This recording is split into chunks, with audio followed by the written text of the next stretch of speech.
Hello everyone and welcome to असली news TV YouTube channel. तो दोस्तों यहाँ पे चौथे लॉकडाउन के बाद सरकार ने 5वां लॉकडाउन लगा दिया है जिसका जून तक चलने का अनुमान है। तो दोस्तों वीडियो को आगे बढ़ाने से पहले मैं आपको दिखा दूं कि टोटल कोरोना वायरस केसेस पूरे विश्व भर में 60,80,000 पार हो चुके हैं। वहीं अगर मौतों की बात करें तो 3,60,000 मौत से ऊपर हो चुकी हैं और भारत यहाँ ये देखिए 9वां सबसे ज्यादा कोरोना ग्रस्त देश बन चुका है, जहाँ पर 1,80,000 कोरोना वायरस केसेस मिल चुके हैं और 5,000 से ऊपर लोगों की मौत हो चुकी है। और दोस्तों यह है आर्टिकल फाइनेंशियल एक्सप्रेस का, जिसमें लिखा हुआ है कि 24 घंटे के अंदर अंदर दिल्ली में 1,163 नए केस मिले हैं और दिल्ली के टोटल केस 18,000 के पार हो चुके हैं। इससे ये पता चलता है कि कोरोना वायरस के केसेस भारत में लगातार बढ़ते जा रहे हैं। तो दोस्तों यहाँ पे कोरोना वायरस के केसेस लगातार बढ़ना, इसके बावजूद सरकार का चीजों को खोलना, इससे यही पता चलता है कि भारत की अर्थव्यवस्था को कितनी चोट पहुंची है। सरकार के पास बिल्कुल पैसा ही नहीं है जनता पे खर्च करने के लिए या फिर भारत की अर्थव्यवस्था को बूस्ट देने के लिए। ऐसे में सिर्फ एक ही जरिया बचता है और वो है लॉकडाउन को उठाना, जिससे कि टैक्स के जरिए या फिर किसी भी और चीज के जरिए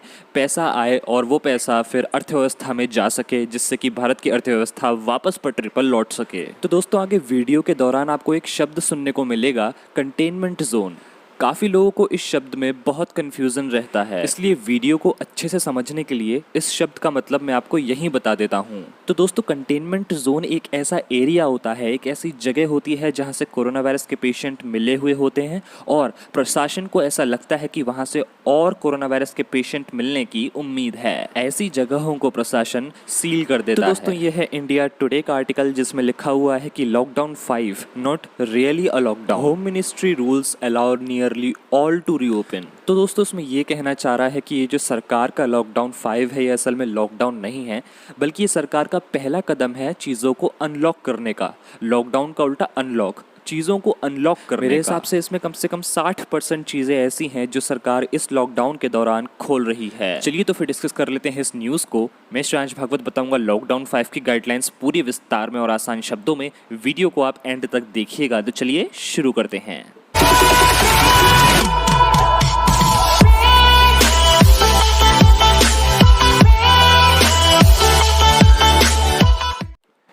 दोस्तों सबसे पहले तो नए दिशा निर्देश के मुताबिक रात का कर्फ्यू जारी रहेगा। जो ज़रूरी चीज़ें हैं उनके लिए कोई कर्फ्यू नहीं रहेगा। रात को 9 बजे से सुबह 5 बजे तक अब नाइट कर्फ्यू रहेगा। अभी तक यह शाम 7 से सुबह 7 बजे तक था। स्कूल, कॉलेज और शैक्षणिक संस्थान खोले जाने पर फैसला सरकार बाद में लेगी। मंदिर, मस्जिद, गुरुद्वारा, चर्च खोल दिए जाएंगे। कई राज्य चाह रहे थे कि मॉल भी खोले जाएं, तो उन्हें चरणबद्ध तरीके से खोला जाएगा। स्कूल, कॉलेज जुलाई से खोले जा सकते हैं। 8 जून से रेस्टोरेंट खुल जाएंगे। पहले चरण में धार्मिक स्थल, होटल, रेस्टोरेंट, शॉपिंग मॉल 8 जून 2020 से खोलने की अनुमति दी जाएगी। गृह मंत्रालय के नए दिशा निर्देश में कहा गया है कि एक से दूसरे राज्य में जाने को लेकर जारी पाबंदी को खत्म कर दिया गया है। वहीं राज्य में भी एक जिले से दूसरे जिले में जाने की इजाजत दी गई है। हालांकि इस दौरान लोगों को सोशल डिस्टेंसिंग का पालन करना होगा। नए नियम के अनुसार अब कहीं आने जाने से पहले किसी से अनुमति लेने की जरूरत नहीं है। यह भी बता दें कि लॉकडाउन 5 में भी 65 साल से अधिक के बुजुर्गों और 10 साल से कम के बच्चों के लिए दिशा निर्देश हैं कि वे बाहर न निकलें जब तक कि कोई मेडिकल इमरजेंसी या कोई और बहुत ही जरूरी काम ना हो। लॉकडाउन 5 में राज्य सरकारों को अधिक शक्ति दी गई है। अब राज्यों की सरकार तय करेगी कि कैसे राज्य में बसें और मेट्रो सेवाएं शुरू करनी है।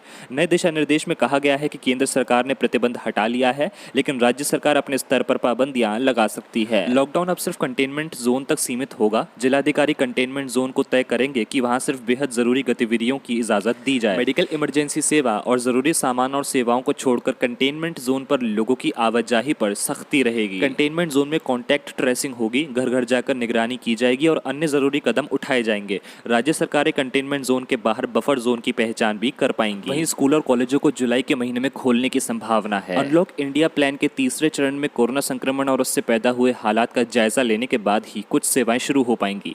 इनमें international flights, metro service, cinema hall, gym, swimming pool, entertainment park, theatre, bar, auditorium और असेंबली हॉल शामिल है। धार्मिक समारोह, राजनीतिक रैलियां, खेल के कार्यक्रम और सांस्कृतिक समारोह को लेकर भी तीसरे चरण में विचार किया जाएगा। लेकिन जून महीने में फिलहाल इन सब पर रोक जारी रहेगी। किसी तरह के सामाजिक आयोजन नहीं हो पाएंगे। विदेश जाने पर भी रोक रहेगी।